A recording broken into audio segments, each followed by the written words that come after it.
దేవుని యొక్క మహాకృపలో మరొకసారి మిమ్మల్ని అందరినీ కూడా ఈ రీతిగా చూడటం చాలా సంతోషం, ఆనందం. ఇది చాలా ప్రత్యేకమైనటువంటి సమయం కనుక త్వరగా సమయాన్ని వృధా చేయకుండా మనం లేఖనాన్ని ధ్యానం చేసుకుని బాప్తిస్మాల కార్యక్రమంలోనికి మనం వెళదాం. తలలో వచ్చినట్లయితే చిన్న ప్రార్థన చేసుకుని లేఖన భాగంలోనికి వెళ్ళే ప్రయత్నం చేద్దాం. పరిశుద్ధుడు, ప్రేమ గల తండ్రి, దయగల మా యేసయ్య, నీకు వందనాలు, స్తుతులు, స్తోత్రాలు. ఈ ప్రత్యేకమైనటువంటి సమయంలో ప్రభువా, నీ దీని సేవకునైన నేను నీ వాక్యాన్ని ప్రకటించడానికి మీ పక్షంగా నిలబడ్డాను. నాతో మాట్లాడండి, మా అందరితోనూ మీరు మాట్లాడండి. మాకు కావలసినటువంటి శ్రేష్టమైనటువంటి వాక్కు చేత మీరు మమ్మల్ని బలపరచండి, దర్శించండి. చేరువచ్చిన ప్రతి ఒక్కరిని ఆశీర్వదించండి. బాప్తిస్మం పొందడానికి సిద్ధపడినటువంటి ప్రభువా, యవన కుమారుణ్ణి మీ చేతికి అప్పగిస్తున్నాను, ప్రతిష్ఠిస్తున్నాను. మీ మహిమ కొరకు నిలబెట్టండి, మీ ఘన కొరకు వాడుకోండి, కార్యం చేయండి. నా ప్రార్థనకు ప్రతిఫలం దయచేయండి. యేసు నామములో ప్రార్థిస్తున్నాము తండ్రి. లేఖనంలో నుండి మార్కు సువార్త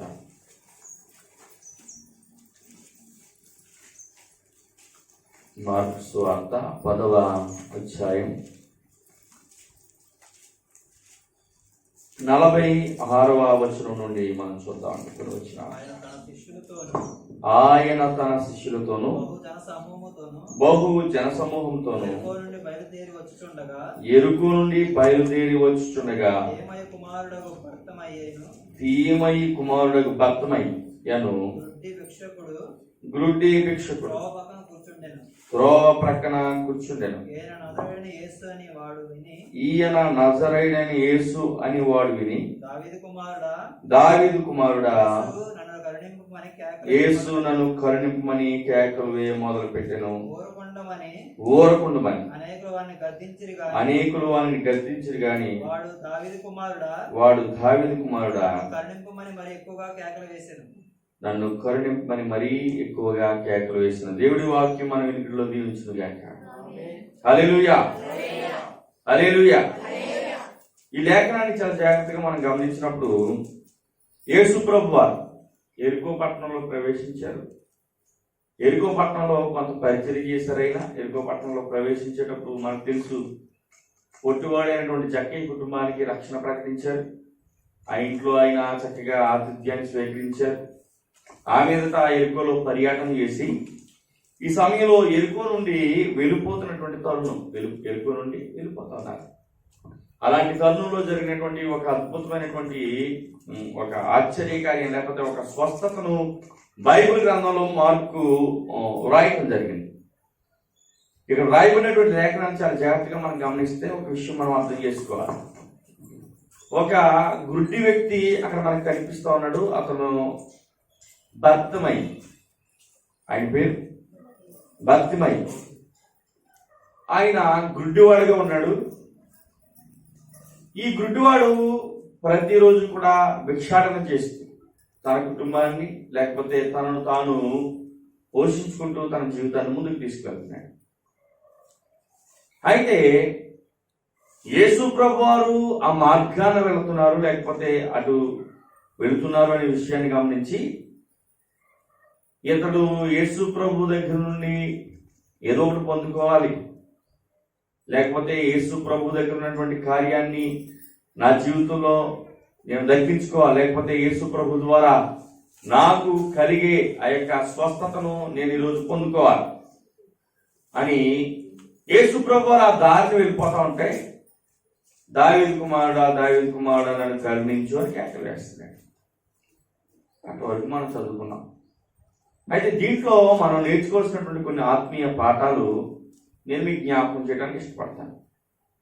ఈ గుడ్డివాడు ప్రారంభం నుంచి కూడా, అంటే బహుశా పుట్టినప్పటి నుంచి గుడ్డివాడు కావచ్చు. వాస్తవానికి పుట్టినప్పటి నుంచి గుడ్డితనం ఉంటే అది ఇంకా మారదు. దానికి ఎటువంటి కూడా టెక్నాలజీస్ ఇంకా రాలేదు. ఇంకా జీవితాంతం కూడా అలాగే గుడ్డివారిగానే ఉండిపోవాలి. చూపు వచ్చే ఇంకా ఆలోచన మనం చేయకూడదు, ఎందుకంటే రాదు కనుక. అలా కాకుండా పెద్దవాళ్ళు అయిన తర్వాత ఏదో సమస్య వచ్చో, లేకపోతే కంటికి దెబ్బ తగలో, ఇంకోటి ఏదో జరిగో కంటి చూపు పోయిందనుకోండి, ఇప్పుడున్నటువంటి వైద్య విధానాలను బట్టి మళ్ళీ ఏం చేయొచ్చు అంటే కంటి చూపును తెచ్చుకునే ప్రయత్నం చేయొచ్చు, మన దగ్గర ఉన్నటువంటి ఆర్థిక పరిస్థితులు బట్టి. అయినప్పటికీ ఒకవేళ షుగర్ ద్వారా కనుక కళ్ళనరాలు దెబ్బతిని చూపు పోతే మళ్ళీ దానికి కూడా వచ్చే అవకాశాలు ఎట్టి పరిస్థితుల్లో కూడా లేవు. ఇంకా అటువంటి ఆధునిక వైద్య విధానాలు డెవలప్ అవ్వలేదు, బహుశా రాబో దినాల్లో జరగచ్చేమో. అయితే ఇతడు గుడ్డివాడు చాలా కాలంగా, పుట్టినప్పటి నుంచి బహుశా. అయితే ఇలాంటి వ్యక్తి ప్రతిరోజు కూడా భిక్షాటన చేస్తున్నాడు. ప్రతిరోజు ఇంటి దగ్గర నుంచి వస్తాడు, ఇప్పుడున్నటువంటి స్థలానికి వస్తాడు, అక్కడ కూర్చుంటాడు, భిక్షాటన చేసుకుంటాడు. సాయంత్రం వస్తుంది, సాయంత్రం వచ్చిన తర్వాత మళ్ళీ అక్కడికి వెళ్ళిపోతాడంటే ఇంటికి వెళ్ళిపోతాడు, మరలా రేపు బయలుదేరతాడు, వస్తాడు. అదే విధానం ఎంతకాలంగా అలా జరుగుతుందో మనకు తెలియదు. ఎన్ని సంవత్సరాలుగా అటువంటి దీనమైనటువంటి పరిస్థితిలో ఈ గుడ్డివాడు ఉన్నాడనే విషయాన్ని కూడా మనకు బైబిల్లో లేదు. అయితే చాలా కాలంగా అని నేను బహుశా అనుకుంటున్నాను. అయితే ఇక్కడ మనం గమనించినప్పుడు ఒక శ్రేష్టమైనటువంటి అంశం ఏంటంటే, యేసు ప్రభు వారు ఆ దారిన వెళ్ళిపోతా ఉంటే ఈ గుడ్డివానికి ఆశ కలిగింది. యేసు ప్రభు వారు ఆ దారిని వెళ్ళిపోతా ఉంటే ఈ గుడ్డివానికి ఆశ కలిగింది. ఏం ఆశ కలిగిందంటే, నేను చాలా కాలంగా ఇక్కడికి వచ్చి ఉంటున్నాను కదా, నాకు ఈ జీవితం నచ్చలేదు. ఏ జీవితం? గుడ్డి జీవితం నచ్చలేదు. అలా ఒకరి మీద ఆధారపడి వాళ్ళు ఇచ్చే సొమ్ముతో, లేకపోతే వాళ్ళు వేసే భిక్షంతో నేను బ్రతకడం నాకు నచ్చలేదు. అంటే ఈ గుడ్డివాళ్ళ దగ్గర ఉన్నటువంటి ఒక ప్రాముఖ్యమైనటువంటి లక్షణం ఏంటంటే, ఇతడు తనకున్నటువంటి పరిస్థితిని బట్టి సమర్థించుకోవట్లేదు, ఆ పరిస్థితికి అలవాటైపోలేదు. నాకు ఈ పరిస్థితి నచ్చలేదు, నేనున్నటువంటి స్థితిగతులు నాకు ఇష్టంగా లేదు, ఏదో రీతిగా నేను ఏం చేయాలి, నా జీవితాన్ని మార్చుకోవాలి. ఎవరు మారుస్తారు? ఎక్కడ నా జీవితం మారుతుంది? ఎవరి దగ్గరికి వస్తే నా బ్రతుకు మారుతుంది? ఎక్కడికి వెళితే నాకు ఒక బెటర్ లైఫ్ దొరుకుద్ది అనే ఆలోచన కలిగి ఉన్నటువంటి వ్యక్తిగా మనం గమనించగలం. ఎందుకంటే పుట్టినప్పటి నుంచి గుడ్డితనం ఉన్నప్పుడు అండి, ఇప్పుడు ఏసయ్య వస్తే మాత్రం ఏం చేస్తాడు అన్న ఆలోచన వస్తుంది కదా. పుట్టినప్పటి నుంచి గుడ్డితనం, డాక్టర్ మాత్రం ఏం చేస్తాడు? ఇప్పుడు ఏదైనా డాక్టర్ మాత్రం ఏం చేస్తాడు? డాక్టర్ వాళ్ళు ఏమైనా అవుతుందా? పుట్టినప్పటి నుంచి గుడ్డితనం అయితే డాక్టర్ వాళ్ళు ఏం కాదు కదా. అయినా కానీ డాక్టర్ గారు వైద్యం చేయండి అంటే దానికి ఏమైనా అర్థం ఉంది? ఇంకా అయినా కానీ డాక్టర్ గారు ఏమైపోయినా పర్లేదండి, నాకు బోల్డ్ డబ్బు ఉంది, దాన్ని ఎలా ఖర్చు పెట్టాలి నాకు అర్థం కావట్లేదు, కాబట్టి నాకు పుట్టినప్పటి నుంచి కూడా గుడ్డితనం ఉంది, దాన్ని ఏదో రీతిగా మీరు వైద్యం చేయండి, ఆ తర్వాత ఏం జరుగుతుంది అది జరుగుతుంది, ముందు మీరు వైద్యం చేయండి అంటే దానికి అసలే అవివేకం అంటారు. అంతే కదండి. ఇతడు కూడా చేసేది ఇంచుమించు అలాంటిదే, అవివేక పనిలాగే కనిపిస్తుంది మనకి. కానీ ప్రియులారా, మొట్టమొదటి ఈ వ్యక్తి దగ్గర నాకు నచ్చినటువంటి ఒక శ్రేష్టమైన లక్షణం ఏంటంటే, తనకున్నటువంటి పరిస్థితిని బట్టి తను నిరుత్సాహపడలేదు. నాకు ఈ లైఫ్ వద్దనుకుంటున్నాడు. ఎలాంటి జీవితం? ఒకరి మీద ఆధారపడి ముందుకు వెళ్ళే జీవితం, ఒకరి మీద ఆనుకుని ముందుకు వెళ్ళే జీవితం. ప్రతిరోజు కూడా భిక్షాటన చేస్తూ 10 మంది దగ్గర తలదించుకునే జీవితం నాకు వద్దు. చాలా మంది ఈరోజు క్రైస్తవులు కావచ్చు, లోకస్తులు కావచ్చు, దేనికి అలవాటు పడిపోతారంటే ఒక జీవితానికి అలవాటు పడిపోతారండి. మోసం, లంచాలు తీసుకునే వాళ్ళు ఆ జీవితానికి అలవాటు పడిపోతారు. వాళ్ళకి ఉద్యోగం చేస్తుండగా కొంత సొమ్ము వాళ్ళకి గవర్నమెంట్ ఇస్తున్నప్పటికీ కూడా ఏ జీవితానికి అలవాటు పడిపోతారు? ఆ లంచగుండితనానికి అలవాటు పడిపోతారు. కొంతమంది మోసానికి అలవాటు పడిపోతారు, మోసాలు చేస్తూనే ఉంటారు, మోసం. కొంతమంది అబద్ధాలు, ఇంకా వాళ్ళు క్రైస్తవులు అయినప్పటికీ, ప్రభుని నమ్ముకున్న జనాంగం అయినప్పటికీ కానప్పటికీ కూడా అలాంటి ఒక భయంకరమైనటువంటి జీవితానికి అలవాటు పడిపోతారు. ఎప్పుడు కూడా వారు ఇది నాకు వద్దు, ఇది బాలేదు, ఇది నాకు నచ్చలేదు, ఇది శ్రేష్టమైన జీవితం కాదు, ఇలా ఎంతకాలం నేను ఇక్కడ ఇలాంటి పరిస్థితిలో బ్రతకాలి అని ఆలోచన రాదు. ఆయన ఏమో శారీరక గుడ్డితనంతో ఉన్నాడు. అయితే చాలా మంది ఇతరితర గుడ్డితనాలు కలిగి ఒక ప్రత్యేకమైనటువంటి జీవితానికి, లేకపోతే ఒక ఒక ఒక దౌర్భాగ్యకరమైనటువంటి జీవితానికి అలవాటు పడిపోతారు. కానీ ఇప్పుడు అలా అలవాటు పడిపోవట్లేదు దానికి. అది నాకు వద్దు అనుకుంటున్నాడు. ఈరోజు క్రైస్తవులుగా ఉన్నటువంటి మనం ఒక జీవితానికి అలవాటు పడిపోతాం. ప్రియులారా, ప్రభు దగ్గర మనం ఏం పొందుకోలేము, దేవుని దగ్గర ఏమి పొందుకుంటాం చెప్పండి. ఆల్రెడీ మనం అలవాటు పడిపోయి దానికి ఇంక ఇది నాకు చాలు అనుకుంటున్నాం. ఏదో 10 నిమిషాలు ప్రార్థన జీవితానికి అలవాటు పడిపోతాం. ఆ 10 నిమిషాలకి మించి ఇంకొక 5 నిమిషాలు ఎక్స్ట్రా ప్రార్థన చేయడం మనకి ఇష్టం అవుతుంది. ఒక ఆదివారం ఆరాధనకు అలవాటు పడతాం. మిగతా రోజు ఏ రోజు ప్రార్థన ఉన్న మందిరానికి రా. ఎంత అవుతుందండి? మిగతా రోజుల్లో ఏ రోజు ప్రార్థన ఉన్నా కానీ మందిరానికి రా మనం. అదొక అలవాటు. అది నాకు చాలులే అనుకుంటాం. ఆ 5 రూపాయలు కానుక అలవాటు పడిపోతాం. 5 రూపాయలు తప్ప ఎప్పుడు ఇంకొక రూపాయి పెంచే ప్రయత్నం చేయడం. ఎప్పుడు కూడా అదే విధానం, అదే పద్ధతి. మనం ఎంతకాలం అయితే ఒక అలవాటుకు అలవాటు పడిపోయి అలాగే జీవించే ప్రయత్నం చేస్తామో మన జీవితాలు మారవు అనే విషయాన్ని వాక్యంలో నుండి ఈరోజు స్పష్టంగా మీకు జ్ఞాపకం చేస్తున్నాను. ఏదో ఒక కూరుకుడుసు ఉంది, ఇది నాకు చాలులే, అవసరం ఏంటి ఇల్లు, ఎక్కడ పడుకుంటే రోజు వెళ్ళిపోదాం, ఎక్కడ కూర్చుంటే రోజు వెళ్ళిపోదాం అనుకుంటే ఇల్లు కట్టలేడు. ఇంకా కూరుకుడుసుతో ఏమైపోతాడు ఆ వ్యక్తి, ఆ కుటుంబం, వాళ్ళ జీవితం అయిపోతుంది. ఎప్పుడైతే ఏదో ఇది నాకు నచ్చలేదు, ఇది నాకు సరిపోవట్లేదు, ఏదో రీతిగా నేను ఒక గృహాన్ని నిర్మించుకోవాలి అని ఒక ఆలోచన చేస్తాడో ఆ మీద ఏం చేస్తాడంటే అప్పు చేసో లేకపోతే మరొకటి చేసో కష్టపడు జాగ్రత్త ఒక ఇల్లు నిర్మాణం చేసుకుంటాడు. అలాగే పిల్లల క్రైస్తవులైనటువంటి మనం ఒక ప్రత్యేకమైన లేకపోతే ఒక జీవితానికి ఎప్పుడు అలవాటు పడకూడదు. ఒక గంట ప్రార్థన చేస్తున్నాం అనుకో, దానికి అలవాటు పడిపోకూడదు. ఇంకొక అర్ధ గంట ఎలా ప్రార్థన చేయాలో ఆలోచించాలి. లేకపోతే ఆదివారం మందిరానికి వస్తున్నాం, బాగుంది, ఆ ఒక్కరోజుతో సరిపోదు, ఇంకా ఎక్కువ సమయం దేవుని సన్నిధిలో నేను ఎలా గడపగలను, మందిరంలో ఎలా ప్రార్థన చేయగలను ఆలోచన చేయాలి. ఈ గుడ్డు అనే జీవితం మార్పులోనికి వచ్చిందంటే, కంటి చూపు పొందుకున్నాడంటే, లేకపోతే ఆశీర్వదింపబడ్డాడంటే దానికి మొట్టమొదటి కారణం తనకున్నటువంటి స్థితిని బట్టి తను సర్దుబాటు చేసుకోలేదు. నేను గుడ్డు నా బ్రతికింతే, నాకు ఇది చాలు, ఇలా నా జీవితం వెళ్ళిపోతాయి, ఇలా నాకు బాగుంది, పొద్దున్న వస్తుంటే సాయంత్రం వరకు కూర్చుంటుంటే ఏ పని చేయకుండానే చక్కగా కొంత సొమ్ము వస్తూ ఉంది, దీనితో ఏదో రీతిగా నేను ముందుకు వెళ్ళిపోవచ్చు అనుకోవట్లేదు. ఏసై ఎలా వెళ్తుంటే ఒక ప్రయత్నం చేస్తాను. మనం కూడా పిల్లరా మనకున్న స్థితిని ఎప్పుడు కూడా స్థితితో సరిపెట్టుకోకూడదండి. మనకున్న స్థితితో సరిపెట్టుకుంటే మనం అక్కడ ఉంటాం, మిగతా వాళ్ళు అందరూ అలా వెళ్ళిపోతారు. మనం ఎక్కడ ఉంటాం? అక్కడ. కొంతమంది చూసారా ఆ ఊర్లో 30 సంవత్సరాల నుంచి అలాగే ఉంటారు. అలాగంటే వెనకాల వచ్చిన చక్కగా బిల్డింగ్లు కడతారు, వ్యాపారాలు చేస్తారు, గొప్ప వాళ్ళు అవుతారు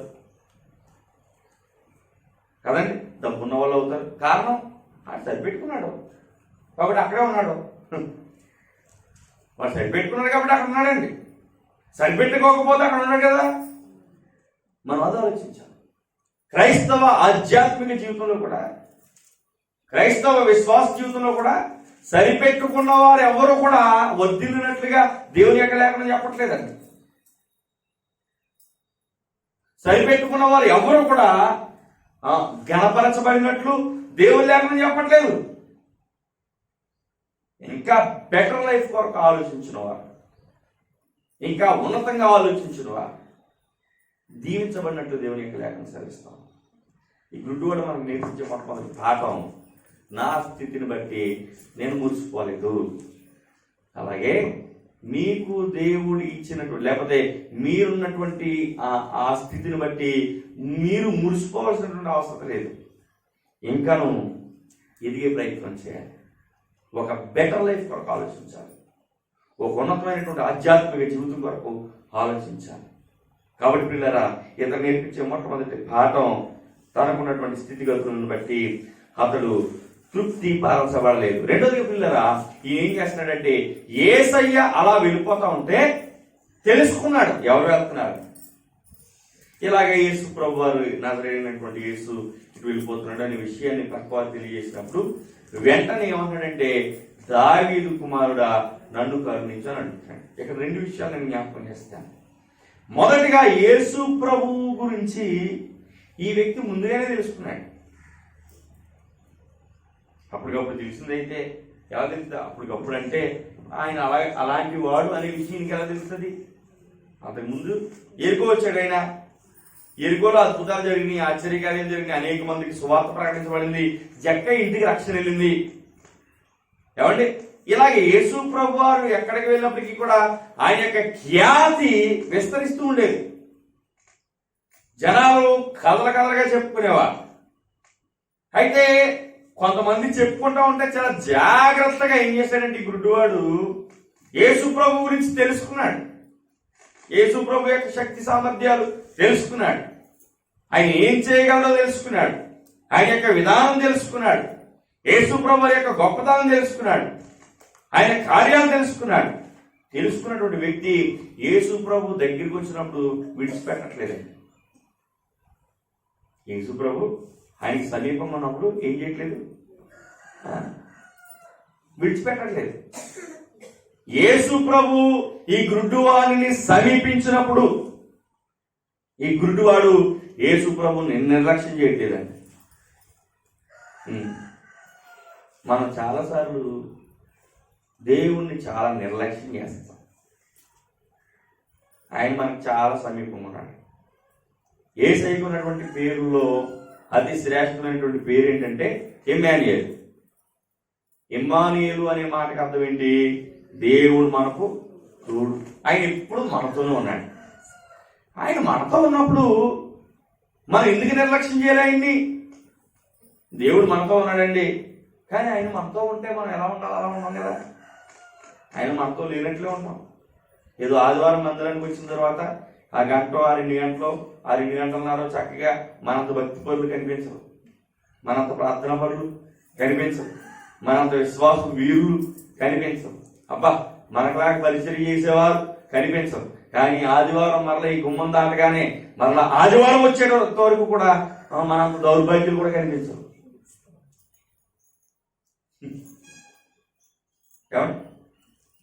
యేసయ్య సమీపంగా ఉన్నప్పుడు యేసయ్యను ఉపయోగించుకుంటున్నాడు. యేసయ్యను వేడుకుంటా ఉన్నాడు. యేసయ్య దగ్గర ప్రాధేయపడతా ఉన్నాడు. యేసయ్య దగ్గర సహాయాన్ని అర్జిస్తూ ఉన్నాడు. యేసయ్యను ఎలా వాడుకోవాలో ఎవరికి తెలిసి వచ్చింది? ఈ గుడ్డివాడికి తెలిసి వచ్చింది. యేసయ్య సమీపంగా ఉన్నప్పుడు మనం ఏం చేయాలంటే యేసయ్యను ఉపయోగించుకోవాలండి. ఆయన కార్యాలు మనం చూడాలి, ఆయన్ను వేడుకోవాలి, ఆయన్ను వేడుకోవాలి. అవసరం ఉందనుకోండి, యేసయ్య సమీపంగా ఉన్నాడు కదా, ఎవరిని అడగాలి? యేసయ్యని అడగాలి, దేవుణ్ణి అడగాలి. దేవుని మీద ఆధారపడటం నేర్చుకోవాలి, ప్రార్థించడం నేర్చుకోవాలి. ఆయన సమీపంగా ఉన్నాడు అని అందరికీ చెప్తాం, కానీ మన బ్రతుకులు అలాగే ఉంటాయి. సమీపంగా ఉంటే ఏది గుడ్డోడి జీవితంలో మార్పు వచ్చిందా లేదా, కంటి చూపు వచ్చిందా లేదా, ఆయన సమీపంగా ఉన్నప్పుడు కార్యాలు జరుగుతాయి కదా. అలాంటిది మరి మన జీవితాల్లో ఎందుకు జరగట్లేదంటే మన దగ్గర ఉన్నటువంటి నిర్లక్ష్యం. మన దగ్గర నిర్లక్ష్యం కనపడుతుందండి. మనం లక్ష్య పెట్టం. అయ్యో యేసయ్య నాతో ఉన్నాడు, నా జీవితం ఎలా ఉండకూడదు అనుకోమా, ఆ పాత జీవితంలో జీవిస్తాం. పాత విధానాలు, పాత పద్ధతులు. ప్రభువుని ఎరగినటువంటి జనాంగానికి మనకి పెద్ద వ్యత్యాసం కనిపించదు. యేసయ్య మనతో ఉన్నప్పటికీ కూడా ఆయనపై ఎంత విశ్వాసం అయితే మనకు ఉండాలో అంత విశ్వాసాన్ని మనం కనపరచం. ఆయన కొరకు ఏది చెయ్యి. ఈ గుడ్డివాడు యేసయ్య సమీపం ఉన్నప్పుడు వదులుకోవట్లేదు. యేసయ్య మనకు సమీపం ఉన్నప్పుడు యేసయ్యను మనం ఉపయోగించుకోవాలి. దావీదు కుమారుడా నన్ను కరుణించు. మూడోదిగా గమనించినప్పుడు పిల్లరా, ఈ గుడ్డివాడు ఏం చేస్తున్నాడంటే యేసయ్యను ఉపయోగించుకుంటున్నాడు. యేసయ్యను ఉపయోగించుకుంటూ మూడవదిగా మనం గమనించినప్పుడు కనికరాన్ని కోరుకుంటాడు. కనికరాన్ని కోరుకుంటాడు. కనికరం. యేసయ్య దగ్గర నుంచి మనం పొందుకోవాల్సింది ఏంటంటే కనికరం అండి. మన ప్రార్థన జీవితంలో అంటే ఒక వ్యక్తి ప్రార్థన చేసినప్పుడు సగటుగా, లేకపోతే ఒక గంట సేపు ప్రార్థన చేస్తున్నాడు అనుకోండి, సగటులో తీసుకుంటే దాంట్లో 40% డిమాండ్లు ఉంటాయి. దాంట్లో 40% 60% డిమాండ్లు ఉంటాయి. డిమాండ్లు అంటే ప్రభు అది లేదు, ఇది లేదు, ఇది లేదు, అది లేదు, అక్కడ అది, ఇక్కడ ఇది, ప్రభు మరి ఆ లోటు ఈ లోటు, అక్కడ అప్పు తీర్చాలి, ఇక్కడ అది తీర్చాలి. అంటే మంచిదే, కానీ కనికరాన్ని ఇప్పుడు కోరుకో ఆయన దగ్గర నుంచి. ఏం కోరుకోమండి? యేసయ్య చేసినటువంటి అద్భుతాలన్నీ కూడా ఆయన ఎలా చేశాడంటే ఆయన కనికరము గలవాడే అనే మాట ఉంటాయి అన్నమాట. ఆయన ఎక్కడ అద్భుతం చేసినా కానీ ఆయన కనికరం ఉంది. అందరికి వెళ్ళినప్పుడు కార్యం జరిగింది. వాస్తవానికి మన అవసరతలు తీరాలంటే, మన అక్కలు తీరాలంటే, మన ప్రార్థనలో దేవునికి ఏం కనిపించాలంటే మన దీన స్థితి కనిపించాలండి. మీకు అర్థమవుతుందా? మన జీవితంలో ప్రభు యొక్క కార్యాలు జరగాలంటే మన ప్రార్థనలో గర్వం కనిపించకూడదు. కొంతమంది ప్రార్థనలో అహంకారం కనపడుతుంది. అంటే వాళ్ళ ప్రార్థన విధానం ఎలా ఉంటుందంటే వీళ్ళంతా ప్రార్థన కూడా లేరు అని బయట చెప్పుకోవాలి కదా. అదంతా మనం ఎక్కడ చూపిస్తాం అంటే ప్రార్థనలో చూపిస్తాం. దేవునికి ఎలా నచ్చుతుంది? నీ దగ్గర అసలు అహంకారమే నచ్చినప్పుడు దేవునికి ప్రార్థనలో అహంకారం ఎలా నచ్చుద్ది? సరైనటువంటి రీతిలో ప్రార్థన చేసే వాళ్ళు మొట్టమొదట దీనస్థితి గలవారుగా మార్చబడతారు. దీనస్థితి ప్రార్థించేటప్పుడు మన దీనస్థితిని ప్రభు ముందు కనపరచగలగాలి. మనం అన్న ప్రార్థన చేసింది ఏం కనపరిచింది? తన దీనస్థితిని కనపరిచిందని ప్రభు సన్నిధిలో. కార్యం జరగలేదా? దేవుడు కార్యం చేయలేదా? బైబిల్ గ్రంథంలో దేవుని యొక్క కార్యాలు పొందుకున్న వారందరూ కూడా వారి దీన స్థితిని ప్రభు ముందు పెట్టగలిగారు. నేను నీకోసం అది చేస్తున్నాను, నీకోసం ఇది చేస్తున్నాను, నువ్వు నా జీవితం ఎందుకు చేయు? డిమాండ్ లే. దేవుని డిమాండ్ చేయడం సరిపోతాం మనం. దేవుణ్ణి డిమాండ్ చేయడం సరిపోతాం మనం.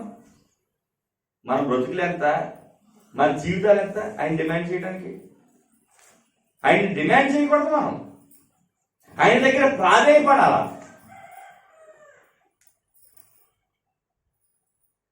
ఆయన దగ్గర ప్రాధేయపడాలా. ఆయన కనికరాన్ని పొందుకునే ప్రయత్నం చేయాలి. ఒక కుష్ఠరోగం యేసయ్య దగ్గరికి వచ్చాడు. నువ్వు యేసయ్యవి, నువ్వు దేవుడు అని నాకు తెలుసు. దేవుడు కాబట్టి నన్ను ఎందుకు ఇలా సృష్టించావు? అది నీ తప్పు అన్నాడండి. అయితే అప్పుడు అక్కడ ఉంటుంది కదా మాకు స్వాతంత్రాలు వేసాను కూడా బహుశా యేసయ్య కనికరము గలవాడై అని మాట్లాడుతున్నాడు. యేసయ్య కనికరము గలవాడై అని మాట. ప్రభు దగ్గర కనికరాన్ని కోరుకోవాలి మనం. ఆయన కనికరం మన మీదకి రావాలంటే మనం ఏ రీతిగా ప్రార్థన చేస్తే ఆయన కనికరిస్తాడు. ఒక వ్యక్తి యొక్క దీనస్థితి లేకపోతే మనకున్నటువంటి దీనస్థితిని తీసుకెళ్లి ప్రభు పాదం దగ్గర పెట్టినప్పుడు ఆటోమేటిక్ గానే ఆయన కనికర పూర్ణుడు అవుతాడు. ఆయన ఉన్నటువంటి పేరు కనికర పూర్ణుడు. ఆయన కనికరించేవాడు. ఈ గుడ్డువాడు ఏం చేస్తాడంటే ప్రభు యొక్క కనికరాన్ని కోరుకుంటున్నాడు అంతే తప్ప డిమాండ్లు చేయలేదు. డిమాండ్ మన ప్రార్థనలో డిమాండ్లు ఉంటాయి. ఏ శ్రమలో జరుగును కాక జరిగిపోతా అంటే చెయ్యాలి, చక్కగా ప్రార్థన చేయాలి. కానీ మన ప్రార్థనలో దీనస్థితి ఉండాలంటే తగ్గింపు చేయాలి. మనం ఎంత దీనులమై ప్రభు పాద దగ్గరికి వెళ్తామో అంతలా దేవుని యొక్క కార్యాలను మనం సమీపిస్తాయి. మనం ఎంత దరిద్రులుగా ప్రభు పాదాలు పట్టుకుంటామో అంత ఎక్కువగా ప్రభు యొక్క కనికరం మన మీదకి వస్తుంది. బైబిల్లో హెచ్చింపబడ్డ వారందరూ కూడా దీవులే. బైబిల్ గ్రంథంలో హెచ్చింపబడిన ఉన్నారు చూసారా, అందరూ దీవులేనండి. సౌలు ఉన్నాడు, గాడిదలు ఎక్కడికో పోతాయి, ఆ గాడిదలు ఎక్కడానికి వెళ్ళాడు. ఏమైనా స్టేటస్ కలిగిన వాడా? దీవుడు. దావీదు ఉన్నాడు, అందరూ కూడా యుద్ధాన్ని ఏర్పడతాను కలిగిన వారు, కానీ దావీదు గొర్రెలు కాసుకున్నాడు. దీనుడు. దీనుడు పక్షంగా దేవుడు ఎప్పుడు కూడా ఏం చేస్తాడంట? వ్యాజ్యం ఆడతాడంట. కనికరాన్ని పొందుకోవాలంటేనండి దీనత్వం ఉండాలి. మనం ప్రార్థన చేసేటప్పుడు డిమాండ్లు చేయకూడదు. ప్రభుని మనం దీనులుగా ఆయన పాదాలు పట్టుకోవాలి, దీనత్వంతో ఆయన పాదాల దగ్గరికి వెళ్ళాలి. ప్రభు యొక్క కార్యాలు మన జీవితాల్లో జరుగుతాయి. నాలుగోదిగా మనం గమనించినప్పుడు, ఈ గుడ్డివాడు అలా అరుస్తున్నప్పుడు, అరుస్తా ఉన్నాడు, దావీదు కుమారుడు నన్ను కరుణించు కరుణించు అని అరిచినప్పుడు అక్కడ అవరోధాలు ఏర్పడ్డాయి. ఏమి ఏర్పడ్డాయి? అవరోధాలు.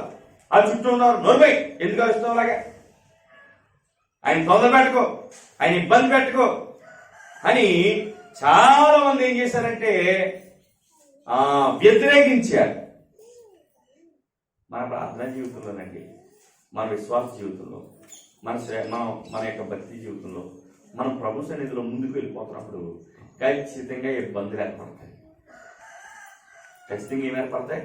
ప్రభు మీద ఆనుకున్నప్పుడు ఇబ్బంది ఏర్పడుతుంది. ఆ ఇబ్బంది ఏర్పడిందని చెప్పేసి ఈ గుడ్డివాడు ఆగిపోయాడా? అయ్యో నాకు ఇబ్బంది ఏర్పడింది కదా, ఎందుకులే ఇవన్నీ తలకే పోట్లు, వీళ్ళందరినీ ఎదిరించి నేను ఎంత అంత అవసరమా, నాకు ఎందుకు కాకపోయినాయి, ఈ జీవితం ఏదో ఇలా సాగిపోతుంది కదా, దీన్ని ఇలాగా వెళ్ళిపోనే ఉండటమే బెటర్ అనుకున్నాడండి. ఆగిపోయాడా? అవరోధాలు ఏర్పడే కొలది కూడా ఇంకను తనకున్నటువంటి బలాన్ని ఎక్కువ చేసుకుంటాడు. ఏమంటే క్రైస్తవ జీవితంలో ఇబ్బందులు వస్తాయండి, వేదనలు వస్తాయి, శోధనలు వస్తాయి, కష్టాలు వస్తాయి. మన వారే కొన్ని సార్లు మనల్ని ఏం చేయొచ్చు, నీచంగా చూడవచ్చు, కించుపరచవచ్చు, లేకపోతే తక్కువ చేయొచ్చు. మనవారే మనం లబ్ధి పొందకుండా, లేకపోతే దేవుని యొక్క కార్యాలు చూడకుండా మనల్ని ఏం చేయొచ్చండి, హేళన చేయొచ్చు. ఎందుకంటే ఎప్పుడు దేవుడు దేవుడు అంటారు, ఏం చేసేది దేవుడు నీకు అనొచ్చు. ఎప్పుడు పరిచర్య అంటావు, ఏం జరిగింది నీ జీవితంలో అనొచ్చు. జరగవచ్చండి అలాగా. ఈ గుడ్డివారికి కూడా అలాంటి అవరోధం ఏర్పడింది. చుట్టూ ఉన్న వాళ్ళందరూ అంటారు కదా, ఆగో సైలెంట్, ఆగిపోయా. మరీ ఎక్కువ మనం అయితే అక్కడ ఆగిపోతాం. శోభలు వచ్చేస్తున్నాయండి, చాలా వ్యతిరేకలు వచ్చేస్తున్నాయండి, ఎందుకులే అని చెప్పేసి నేనే తగ్గిపోయాను పాస్టర్ గారు. ఇంకా మనకి ఎందుకులే నేను తగ్గిపోయానండి, మనకి ఎందుకులే నేను ఆగిపోయానండి. కాబట్టి పాస్టర్ గారు మీరు ప్రార్థన చేయండి, నేను రెస్ట్ తీసుకుంటాను. అది చెప్పండి సార్. మేము ఏం చేస్తాం? రెస్ట్లోకి వెళ్ళిపోతాం, బాగా అలిసిపోయి ఇప్పటికే. కానీ గుడ్డివాడు అవరోధాలు ఏర్పడినప్పుడు ఇంకా బలాన్ని తెచ్చుకుంటాడండి. అవరోధం ఏర్పడితేనే మంచిదండి. ఏమి ఏర్పడితే మంచిది? మనకి వ్యతిరేకత ఏర్పడాలా. సంఘానికి వ్యతిరేకత ఏర్పడినప్పుడు సంఘం విస్తరించినట్లుగా దేవుని యొక్క లేఖనం సెలవిస్తాం. సంఘానికి వ్యతిరేకత ఏర్పడినప్పుడు సంఘం విస్తరించిందండి. మా కుటుంబంలో మేము ఇంతకుముందు చాలా కాలం అవుతుంది, ఒక 8 సంవత్సరాల మునుపు నాన్నగారు చనిపోలేదండి. అప్పుడు ప్రారంభించాలి మా మందిరం పని. అప్పుడు ఉన్నటువంటి పంచాయతీ సెక్రటరీ గారు అది కుదరదు అని చెప్పేసి అప్పుడు అంటే వీళ్ళు ఏం చేశారంటే ఇంకెందుకులే మనకి అందాక రేగి చెట్లు ముందుకెళ్ళిపోతుంది కదా అని చెప్పేసి అప్పుడు కొద్దిగా సైలెంట్ అయ్యారు అన్నమాట. ఏమయ్యారు? కొద్దిగా సైలెంట్. కానీ అర్థం చేసేవాడు, ప్రభా పెద్ద మందిరం ఏమన్నా మంచి మందిరం కట్టాలి. అయితే అప్పుడు ఏర్పడినటువంటి అవరోధం ఉంది చూసారా, తగ్గిపోలేదండి, కొద్దిగా సైలెంట్ అయ్యారు. కానీ ప్రార్థన చేసేవారు. ఆ అవరోధం ఏర్పడటం ఈరోజు అప్పుడు అనుకున్నటువంటి మందిరం కంటే విశాలమైనటువంటి మందిరం కట్టాలని ప్రభు దయచేశాడు. అప్పుడైతే ఇంకా చిన్నదిగా వెళ్తాం, ఇంకా కొద్దిగా తగ్గిన సైజు. ఇప్పుడైతే ఎంత స్థలం అయితే ఉందో ఇంచుమించుగా అంత స్థలంలో కూడా కట్టడానికి ప్రభు ఏం చేశాడు? అవరోధం ఏర్పడినప్పుడు అండి తగ్గిపోకూడదు. ఎవరో వ్యతిరేకించాడని, ఎవరో ఏదో అన్నారని మందులు మానేస్తే ఎలాగా? ఎవరో ఏదో అన్నారని ప్రార్థనకు రాకపోతే ఎలాగా? ఎక్కడో ఏదో జరిగిందని ఏమండి దేవుని సన్నిధి విడిచిపెడితే ఎలాగా? కుమార్తె వివాహం కావట్లేదని మందులు మానేస్తే ఎలాగా? లోక సంబంధమైనటువంటి విధానాల్లోకి వెళ్తే ఎలాగా? అవరోధం ఏర్పడినప్పుడే విశ్వాసంలో బలపరచబడాలా. ఇబ్బంది ఏర్పడినప్పుడే ఒక్కసారిగా మనం ప్రభు యొక్క శక్తిని బట్టి బలవంతం అవ్వాలి. ఇబ్బంది ఏర్పడినప్పుడు ప్రియులారా మనం మరీ ఎక్కువగా దేవుని సన్నిధిలో మొర్ర పెట్టడం నేర్చుకోవాలి. తగ్గిపోవడానికి కాదండి అవరోధం ఏర్పడతారా, మనం నిమ్మలించడానికి కాదు మనకు ఏర్పడినటువంటి అవరోధం. మనం ఇంకను బలము తెచ్చుకొని దేవుని సన్నిధిని మరీ ఎక్కువగా సమీపించుతాం. ఈ గుడ్డువాడు ఇంకా ఎక్కువైపోతాడు.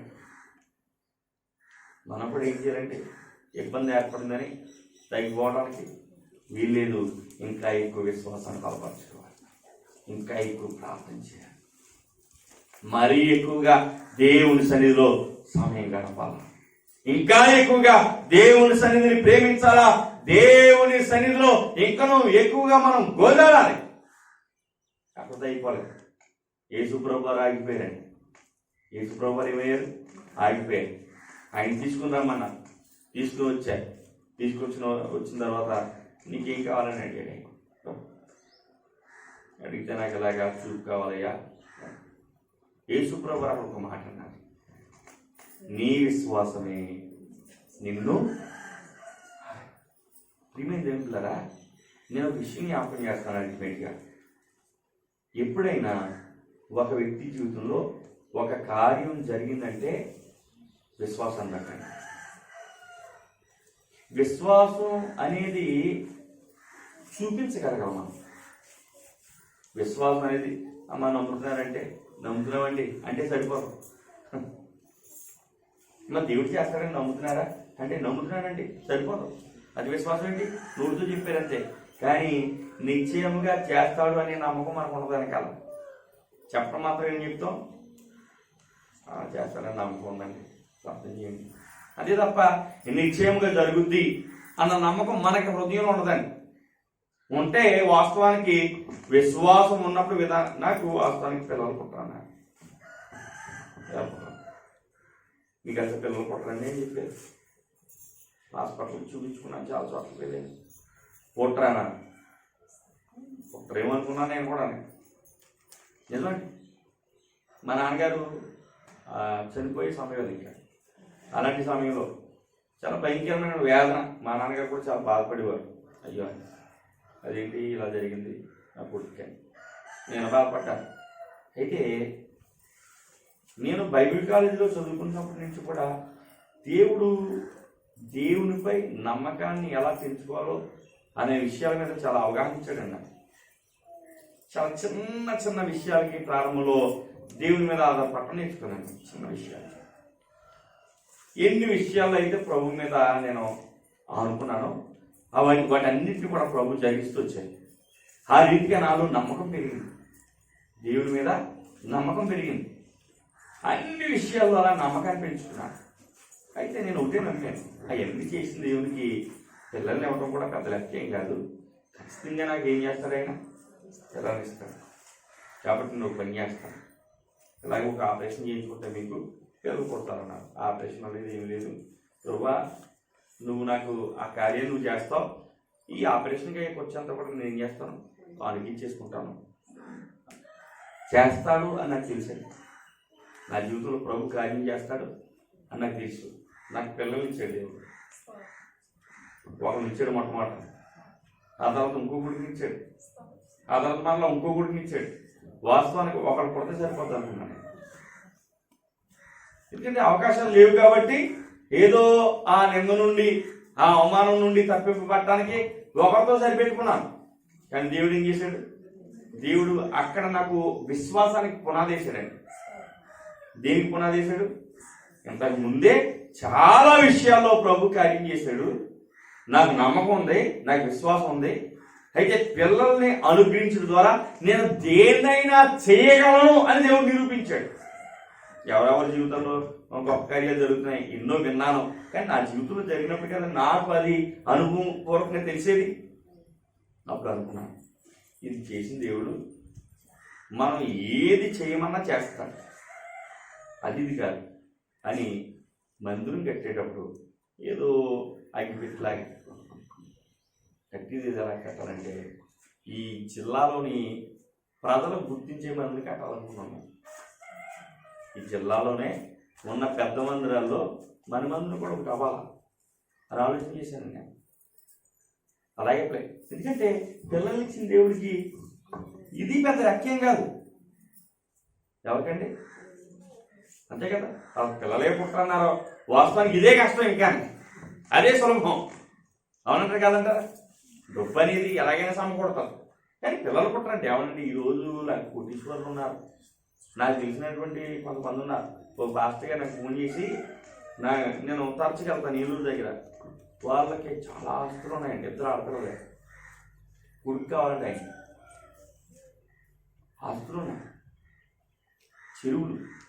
చెరువులు ఉన్నాయి, రైలు చెరువులు ఉన్నాయండి, ఆస్తులు ఉన్నాయి, ఇంకా పొలాలు ఉన్నాయి, స్థలాలు ఉన్నాయి. ఆయనకి ఇద్దరు ఆడపిల్లలు. నేను ఒకసారి వాకింగ్ చెప్పడానికి రమ్మంటే వెళ్ళాను. నెక్స్ట్ టైం మరలా రమ్మన్నప్పుడు మీ పాస్టర్ గారిని కూడా తీసుకురండి అంటే నేను, మా సువర్ణ, మా శ్యామ్ పెద్దోడు, మేము ముగ్గురు వెళ్ళేవాడు. వెళ్తే ఆ పాస్టర్ గారు స్టేజ్ దగ్గరికి వెళ్తూ ఏం చేశారంటే చేయి పట్టుకుంటే వాడు ఆ పాస్టర్ గారు వెనకాల చేటుకుని వెళ్ళిపోయాడు. ఆ పాస్టర్ గారు వెనకాల చేటుకుని వెళ్ళిపోవటం ఆయనకి ఉదయానికి తగిలిందండి. అది నాకు కొడుకుంటే ఈరోజు ఇలాగా ఉండేమో. ఆయన నాకు ఫోన్ చేసి ఆ తర్వాత ఇంటికి వచ్చేసిన తర్వాత అప్పటికే వాస్తవానికి రెండోడు కూడా ఉన్నాడు. ఫోన్ చేశారు, పాస్టర్ గారు ఎలా ఉన్నారని. ఆ తర్వాత మళ్ళీ ఇంకొక 6 నెలలకు ఫోన్ చేసేటప్పటికి మళ్ళీ మా చిన్నోడు పొట్టలో ఉన్నాడు. కూతురు అనుకుంటున్నాను అనమాట, కూతురు కావాలని ప్రార్థన చేస్తున్నాను. కానీ దేవుడు కొడుకునిచ్చాడు. డెలివరీ అవ్వగానే నేను హాస్పిటల్ నుంచి వచ్చిన తర్వాత పాస్టర్ గారికి ఫోన్ చేశాను. పాస్టర్ గారు మీరు అందరూ ప్రార్థన చేశారు, దేవుడు శ్రేష్టమైనటువంటి ఒక కొడుకునిచ్చాడు. ఆ తర్వాత కొంతకాలానికి ఒక 4-5 నెలల్లో ఆయన ఫోన్ చేసి ఏమన్నారంటే, పాస్టర్ గారు మీకు 3 అబ్బాయిలు ఉన్నారు కదా, ఒక అబ్బాయిని నాకు ఇచ్చేసేయండి.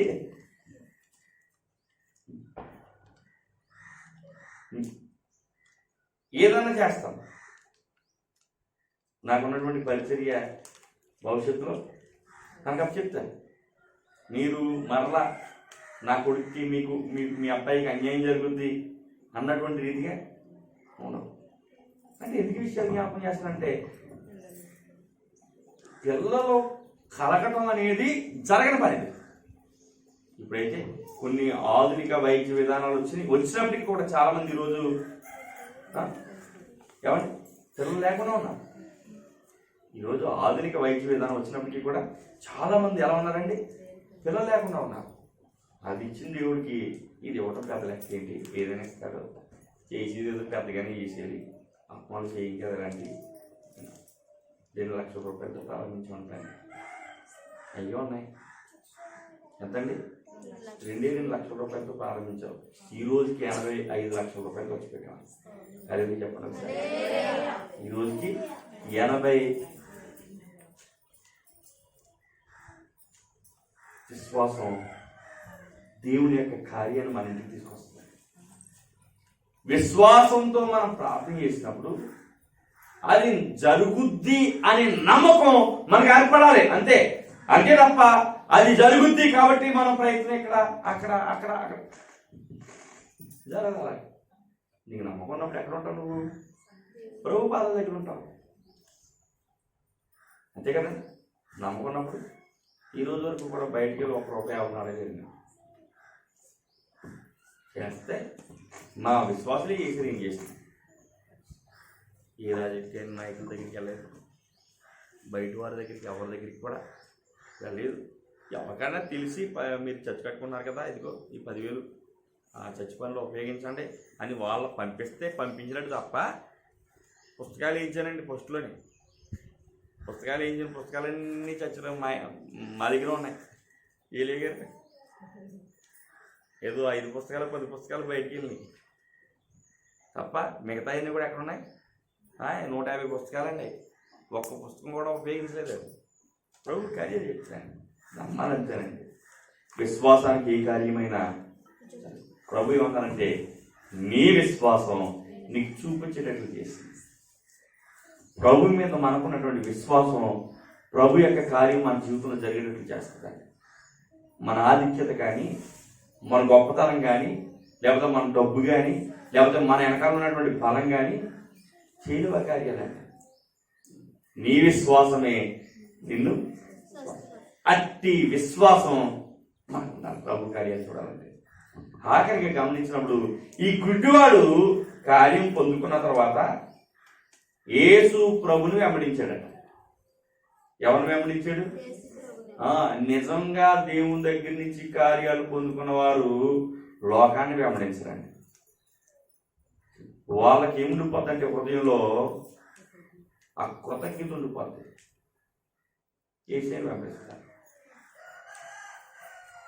ఆ కృతజ్ఞత హృదయంలో నిండిపోతుంది. చూసారా, బయటికి వెళ్ళనే అవుతుంది. ఎందుకంటే గుడ్డివాడి జీవితంలో ఎంతో మందిని చూశాడు, ఎంతో మంది డాక్టర్లు చూపించుకున్నాడు, చూపు రాలేదు. అలాంటిది యేసయ్య ఒక మాట మాట్లాడితే స్వస్థత వచ్చింది. ఇప్పుడు ఎంత కృతజ్ఞత ఉంటుంది తన హృదయంలో ఉన్నప్పుడు వెళ్ళిపోతారండి బయటికి. మనం కూడా నిశ్చయంగా విశ్వాసం ద్వారా ప్రభు కార్యాలు పొందుకున్నాం అనుకోండి, విశ్వాసం బలపడుతూ ఉంటుంది. యేసయ్యని ఇంకా ఎక్కువ వెంబడిస్తాం. ఈరోజు మనం అక్కడో అడుగు ఎక్కడో అడుగు వేయడానికి గల కారణం ఏంటంటే విశ్వాసం సరిగ్గా లేక, ప్రార్థన జీవితం సరిగ్గా లేక, ఆత్మీయ జీవితం సరిగ్గా లేక, సరైనటువంటి ఆధ్యాత్మిక విధానాలు లేక, పద్ధతి లేక మనం ఏం చేస్తామంటే విశ్వాసులుగా విశ్వాసాన్ని బలపరచుకోలేనటువంటి పరిస్థితుల్లో ఎక్కడున్న వాళ్ళం అక్కడే ఆగిపోతున్నాం. అలా ఉండడానికి వీల్లేదండి. ఈరోజు రక్షణ పొందుతున్నటువంటి సహోదరుని కూడా జ్ఞాపకం చేస్తున్నాం. ఇది మొదలుకొని మనం దీంతో బ్రతకాలంటే విశ్వాసాన్ని ఆధారంగా చేసుకుని బ్రతకాలి. దేవునిపై మనకున్నటువంటి నమ్మకం మనల్ని బ్రతికించాలండి. ఏం బ్రతికించాలి మనల్ని? దేవునిపై మనకున్న నమ్మకం మనల్ని బ్రతికించాలి. అంతేగాని మన ఇంట్లో ఉన్న బియ్యం, మనకున్నటువంటి సొమ్ము అవి కాదు. అవి కొంతకాలం ఉంటాయి, కానీ నిత్యముగా మన నిత్య జీవము వరకు నడిపించేది బ్రతికించేది ఎవరంటే ఆయన మీద ఉన్నటువంటి విశ్వాసం మాత్రమే. విపత్తు ఏర్పడుతుంది, ఇబ్బంది ఏర్పడుతుంది. ఇవి ఏం చేస్తాయండి? మన కోవిడ్ వచ్చింది, ఏం చేయగలిగి? ఏం చేయలేదు. దేవుని మీద ఉన్నటువంటి నమ్మకం, ఆయన మీద ఉన్నటువంటి విశ్వాసం పిల్లరా ఎలాంటి వారినైనా అద్భుతాలు కూడా నడిపించగలరు, ఆశ్చర్య కార్యాలు కూడా నడిపించగలరు, విపత్తుల్లో విజయాన్ని అనుగ్రహించి నడిపించగలదు, శోధంలో జయాన్ని అనుగ్రహించి నడిపించగలదు. ఆ రీతిగా జరగాలంటే ఖచ్చితంగా అట్టి విశ్వాసం ఉండాలి. అట్టి విశ్వాసం ఏం చేస్తుందంటే ప్రభువుని వెంబడించేటట్టు చేస్తుంది. మనం చివరిగా ఈ వ్యక్తి ప్రభువుని వెంబడిస్తాడు. ఈరోజు మనం కూడా అలా ఉన్నామా? లేదంటే మనం ఎక్కడ ప్రారంభించాలంటే మన పరిస్థితి దగ్గర నుంచి ప్రారంభించాలి. అక్కడి నుంచి బయటికి రావాలి. ప్రభు సహాయాన్ని కోరుకోవాలి, కనికరాన్ని కోరుకోవాలి, కార్యాలు చూడాలి, నమ్మకాన్ని పెంచుకోవాలి, విశ్వాసాన్ని పెంచుకోవాలి. అలా బలపడుతున్నటువంటి విశ్వాసం మనల్ని ఏం చేస్తుందంటే ఇంకా నువ్వు ప్రభు మీద ఎక్కువ ఆనుకునేటట్లు చేస్తాం. అటువంటి కృప దేవుడి ఉదయకాల సమయంలో దేవుని యొక్క మందిరానికి చేరువచ్చినటువంటి ప్రతి ఒక్కరికి అనుగ్రహించి మహిమ పరచబడును గాక.